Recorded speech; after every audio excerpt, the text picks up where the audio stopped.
Silicosis is a chronic progressive lung disease caused by inhalation of respirable crystalline silica dust.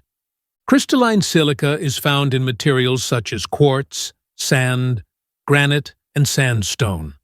When silica particles less than 10 micrometers are inhaled, they penetrate deep into the lungs and cause inflammation, scarring, fibrosis, and reduced lung capacity.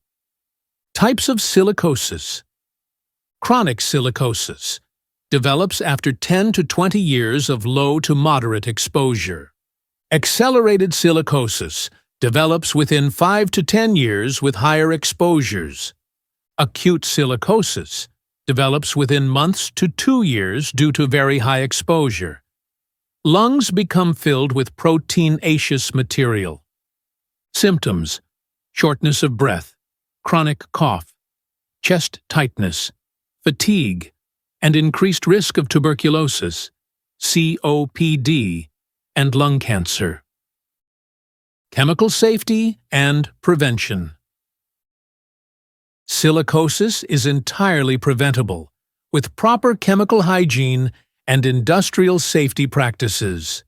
Engineering controls, wet cutting/drilling, ventilation systems, and dust suppression methods. Personal protective equipment, PPE, respirators, N95 or higher, protective clothing, and proper disposal of contaminated materials. Workplace monitoring, OSHA/N, IOSH, recommend air monitoring to ensure silica exposure is below permissible exposure limits. PEL. Training and awareness. Workers must be trained in handling silica safely. Regulation. In the U.S., OSHA's PEL for respirable crystalline silica is 50 micrograms per cubic meter, 8-hour TWA. Silicosis in historical figures. Several famous individuals and historical groups are believed to have suffered from silicosis or silica-related disease. John Henry, according to researcher Scott Reynolds Nelson, the American folk hero John Henry, often depicted as a steel-driving man working on railroads, likely died of silicosis rather than exhaustion.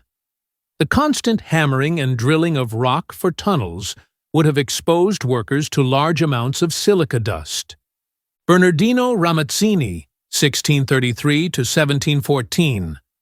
Often called the father of occupational medicine, he documented lung diseases in stonecutters and miners, including what we now recognize as silicosis. Alice Hamilton, 1869 to 1970. A pioneering occupational physician, she researched and campaigned against industrial hazards, including silica dust exposure. Joseph Aspdin, 1778 to 1855.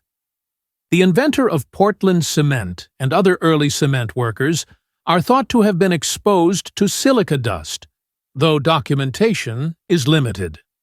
While few specific celebrities are known to have died from silicosis, the disease has historically afflicted miners, quarrymen, sandblasters, and stoneworkers. Their suffering and early deaths influenced reforms in occupational health and safety. Silica dust in chemical laboratories. In research labs, silica often appears in powdered or porous forms, which can release respirable dust if mishandled. Common sources: silica gel, chromatography columns, desiccants, TLC plates, usually amorphous, but fine powders still pose an inhalation hazard. Colloidal silica/fumed silica, SiO2 nanoparticles, used as thickeners, fillers, or to control rheology in adhesives, coatings, and composites. Quartz crucibles, glassware breakage, grinding operations can release respirable crystalline silica particles. Powder handling in synthesis, polymer fillers, and catalyst supports. Risks. Most silica gel is amorphous and less hazardous than crystalline silica, but prolonged or repeated inhalation of dust is still harmful to the lungs. Fumed silica nanoparticles can penetrate deep into lungs and may cause oxidative stress, inflammation, and silicosis-like pathology with chronic exposure.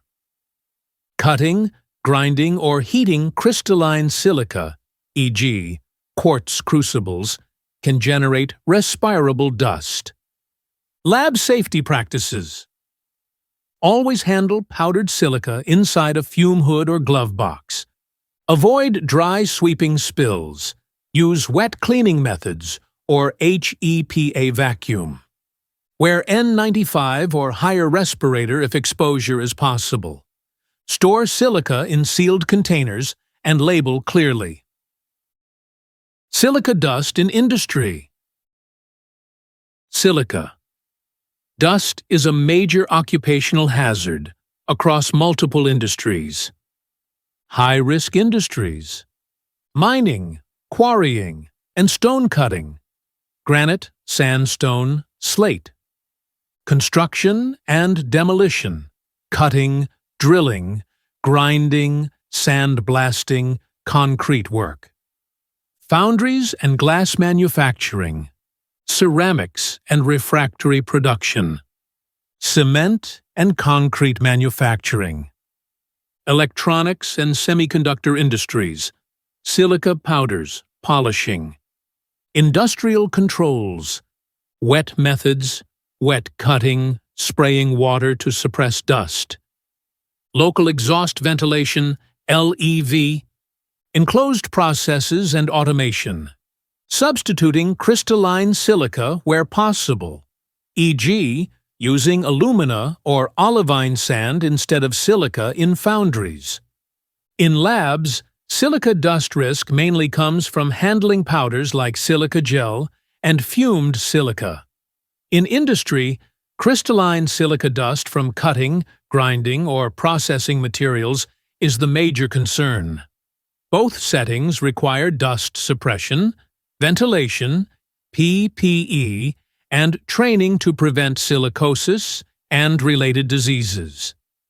In short, silicosis is a preventable occupational lung disease caused by crystalline silica dust exposure. It has shaped industrial safety regulations and was highlighted by tragedies like the Hawk's Nest disaster, with major figures like Ramazzini and Hamilton documenting its dangers.